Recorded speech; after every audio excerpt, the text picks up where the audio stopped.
Hello everyone, welcome to this video. In this video, we shall see question from December 2011 consisting of 4.75 marks. The question says the integral equation y of x is equal to 1 plus lambda integration from 0 to pi by 2 cos x minus t yt dt has which of the following?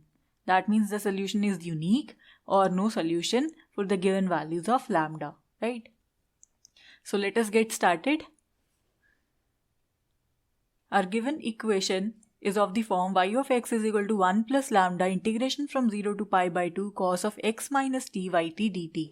Now your kernel is of this form. That means you can write this kernel as cos of x cos t plus sin x sin t. We can open this cos x minus t, right, whose formula is this. Now this clearly is a separable kernel, right? This is a separable kernel. Why? Because it is written in this form, summation I varies from 1 to 2, because there are these two terms, right?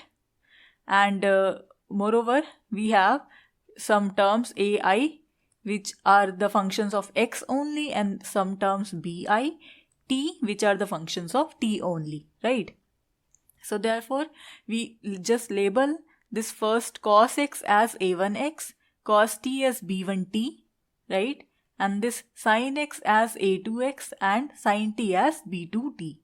Then, to solve such kind of equation, what we do is, we create some system 1 minus lambda into a, right?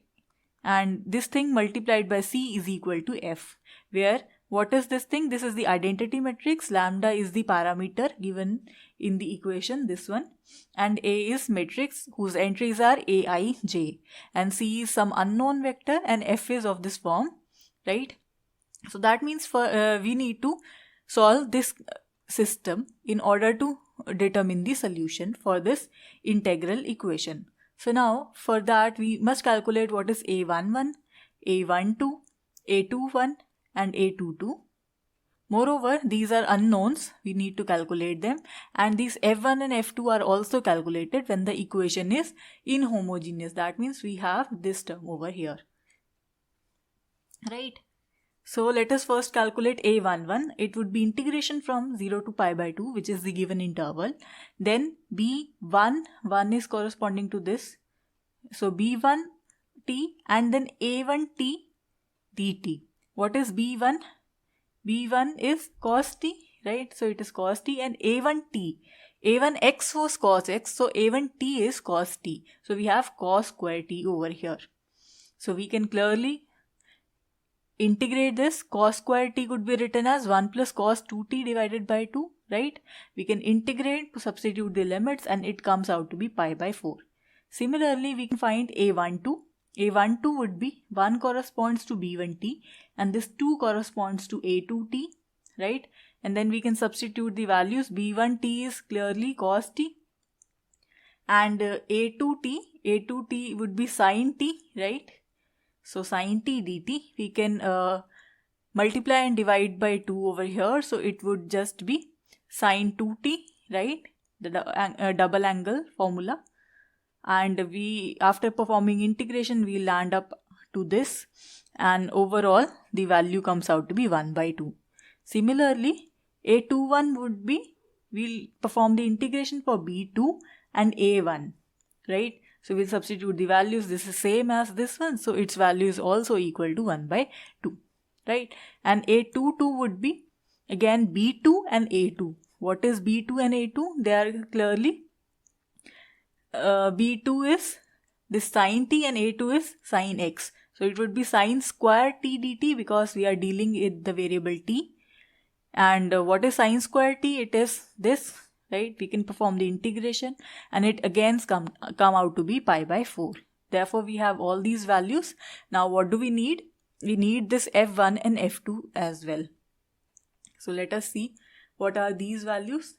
So F1 is obtained like this. F1, the formula to calculate F1 is integration over the given interval of the term B1t into ft. And what is ft? It is given to be 1 in the question, this term. So this is our ft and it is given to be 1. Therefore, the formula for f1 becomes simply our b1 was cos t into 1. So performing the integration, substituting the limits, it comes out to be 1. Again, f2 would be integration from 0 to pi by 2, b2 into ft dt. b2 is sin t, ft is 1. So we can perform the integration, it is simple, and it also comes out to be 1. Therefore, our system, this one, 1 minus lambda a11 minus lambda a12, this whole system now becomes 1 minus lambda a11 was pi by 4 minus lambda into a12. a12 was 1 by 2. We just calculated it over here. Right, this one. Again, minus lambda into a21. a21 was again 1 by 2. This one. And 1 minus lambda a22 is pi by 4. 1 minus lambda into pi by 4. C1, C2 as such, these are unknowns, and F1 and F2, their values are 1. Now this is some linear system, and let us first calculate the determinant of this matrix, and we call that as d lambda. So the determinant of this would be, we can multiply the terms, it comes out to be this polynomial, right? So now we have a condition that for if we the given integral equation has unique solution if this determinant d lambda is not equal to 0. So we shall see the value of d lambda, which is equal to this, when it is not equal to 0. So we'll put this value not equal to 0, and we'll look for those values of lambda for which it is not equal to 0. So after calculation, you see, you can do it yourself also, right? This is a simple quadratic equation in lambda. Lambda square, the coefficient of lambda square is this one. Coefficient of lambda is minus pi by 2, and then constant term is plus 1. So we can solve this quadratic equation very easily. We can use the formula minus b plus minus square root of b square minus 4ac divided by 2a, right? We can perform the calculations. So at the end we get lambda values as this and this. Now they are saying this integral equation, according to our condition, has a unique solution whenever lambda is not equal to this and it is not equal to this, right? So for both these values, we do not have unique solution, otherwise we do have unique solution. So let us look at our options. In option A, they are saying they have unique solution when lambda is not equal to 4 pi plus 2. But we have a condition that it has a unique solution for this value and this value, right?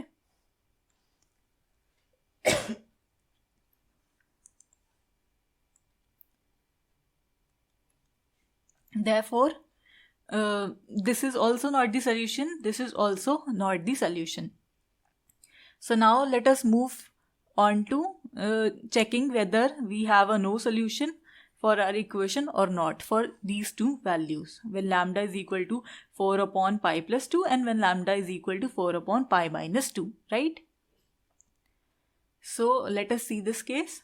So now when we assume lambda to be 4 upon pi by 2, in that case our system, this system, the non-homogeneous system corresponding to the inhomogeneous integral equation, now becomes, we just substitute this value of lambda as 4 upon pi minus 2, right? So when we substitute this value onto this system, we obtain something like this. So now you clearly see that the only possible solution for this system, it only gives us one equation. That means you just this thing is also equal to minus 2 upon pi by pi minus 2, right? So you see that this first row and second row, they are exactly the same, right? Therefore, when you solve the system, or you can see this thing as rank method also, and you can simply multiply this. That means what you have to do is you just multiply the first row with this column, That means you will get minus 2 upon pi minus 2 multiplied by C1 minus 2 upon pi minus 2 multiplied by C2 is equal to 1. So this equation that we get while solving this system. If you multiply the second row with this column also, then you'll also get this same equation, right? In other words, we have C1 plus C2 is equal to 2 minus pi upon 2.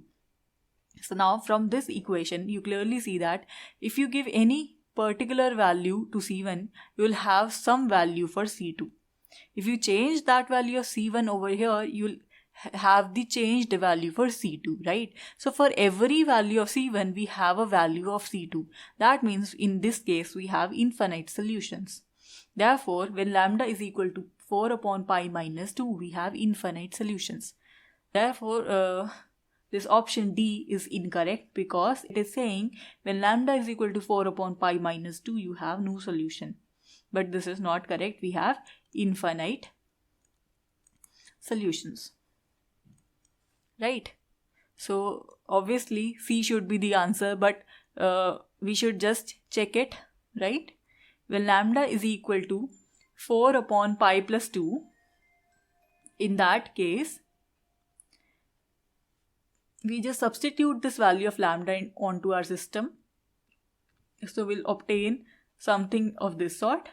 So when you multiply this first row with this column, you will get 2 upon pi plus 2 into C1 minus 2 upon pi plus 2 into C2 is equal to 1, which is this equation. And when you multiply this second row with this column, you will get minus 2 upon pi plus 2 into C1 plus 2 upon pi plus 2 into C2 is equal to 1, this equation, right? So now, when you rearrange it a little bit, that means you calculate the value of C1 minus C2 from this equation. It will be something like this. And you calculate again the value of C1 minus C2. That means what you do here is, you just take the minus common. So it will be plus and this thing would be minus, and here we would have minus, and you shift this whole thing to the right hand side. So you will get C1 minus C2 is equal to minus pi plus 2 divided by 2. So now you see from one equation we have the value of C1 minus C2 as plus of this thing, and from second equation we have minus of this thing. So this is not possible. Why? Because the same number C1 minus C2 is having two different values. Therefore, in this case we have no solution when the system is non-homogeneous. That means we have right hand side of the system as some vector which is not equal to 0. Therefore, let us see our options. Therefore, when lambda is equal to 4 upon pi plus 2, we have no solution. This thing is correct. Now, what about this part? But corresponding homogeneous system has a non-trivial solution. What do you mean by non-trivial solution? A solution which is anything but 0. That means it should be some non-zero solution, right? So let us look at this homogeneous case. In homogeneous case, basically what you'll get is, you just do not have this right hand side. That means our system is something of this sort. When lambda is equal to, what was our lambda? It was 4 upon pi plus 2, right? For when lambda is 4 upon pi plus 2 and the system is homogeneous, we have something like this. So now when you perform this multiplication, that is first row with this column, so you'll have something like this, and again you'll have something like this. So from here you see that in both cases you will get this thing being non-zero, you only get C1 minus C2 is equal to 0. That gives you C1 is equal to C2. That means in these cases we have multiple solutions. When you change the value of C2, automatically the value of C1 would be changed. Therefore, we have multiple solutions. In this case, therefore, multiple solution implies we, apart from yx is equal to 0, we have many solutions which are non-zero, right? Therefore, it has non-trivial solutions. Non-trivial solutions. So, option C is the correct option. Because the corresponding homogeneous equation has a non-trivial solutions, and when lambda is equal to 4 upon pi plus 2, for this inhomogeneous equation we have no solution. That is it for this video. Thank you for watching.